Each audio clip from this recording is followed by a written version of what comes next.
കഴിഞ്ഞ ദിവസം വർക്കിച്ചൻ്റെ ബർത്ത്ഡേ ആയിട്ട് ഞങ്ങൾ തിരക്ക് പിടിച്ച പണിയിലായിരുന്നു കേട്ടോ. ഒരു ഭാഗത്ത് ചിക്കൻ കട്ടയിൽ, മറുഭാഗത്ത് ബീഫ്, അങ്ങനെ ഓരോ പണികളായിരുന്നേ. അപ്പോൾ അതിൻ്റെ ഇടയിൽ ഞങ്ങൾക്ക് വിശന്നിട്ടും മേല, എന്നാൽ വലുതായിട്ടൊന്നും ഉണ്ടാക്കി കഴിക്കാനുള്ള സമയമില്ല. അപ്പോഴാണ് ഞാൻ കട്ട് ചെയ്യാൻ കറിക്ക് വയ്ക്കാൻ വേണ്ടി എടുത്ത ബീഫ്, ടെസ്കോന്ന് വാങ്ങിച്ച ബീഫായിരുന്നു കേട്ടോ.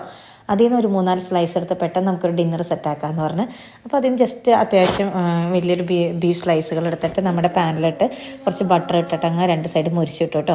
അതിൻ്റെ കൂട്ടത്തിൽ കുറച്ച് ഗാർലിക്ക് വിത്ത് അതിൻ്റെ തൊലിയോടുകൂടി ഗാർലിക്ക് ഇടണേ. പിന്നെ റോസ്മേരി ഇരിപ്പുണ്ടായിരുന്നു, റോസ്മേരി ഇട്ടു. കുറച്ച് ഉപ്പ് മാത്രമേ ഇട്ടുള്ളൂ, വേറെ സ്പൈസസ് ഒന്നും ചേർത്തില്ലേ.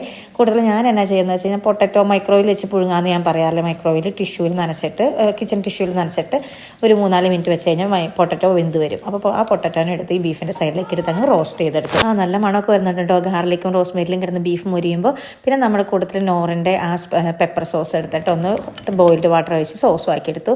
എല്ലാം കൂടി കഴിച്ചിട്ടോ ഞങ്ങൾക്ക് ഭയങ്കര ഇഷ്ടമായി, നല്ല ടേസ്റ്റ് ആയിരുന്നു. ചില നേരത്ത് തോന്നുന്നു നമ്മൾ കുറേ സ്പൈസസ് ഒക്കെ ഇട്ട് നമ്മുടെ ഇറച്ചിയുടെയും മീനിൻ്റെയും ടേസ്റ്റ് കളയാണോന്ന്.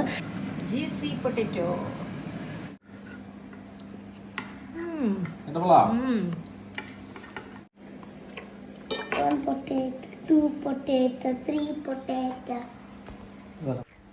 അതിനകത്ത് മുരിഞ്ഞു വരുന്ന ഗാർലിക്കിനും റോസ്മേരിക്കും ഞാൻ തോമാശം തമ്മിൽ തല്ലാട്ടോ. നല്ല ടേസ്റ്റാണ്, അത് കടിച്ച് കുറച്ച് തിന്നാനായിട്ട് പെട്ടെന്ന് ആവുകയും ചെയ്യും. നല്ല ടേസ്റ്റാണ്. മീനവായിൽ നമ്മുടെ ബീഫും റെഡി ആയിട്ടുണ്ട്, ബിരിയാണിക്കുള്ള ചിക്കനും റെഡി ആയിട്ടുണ്ട്.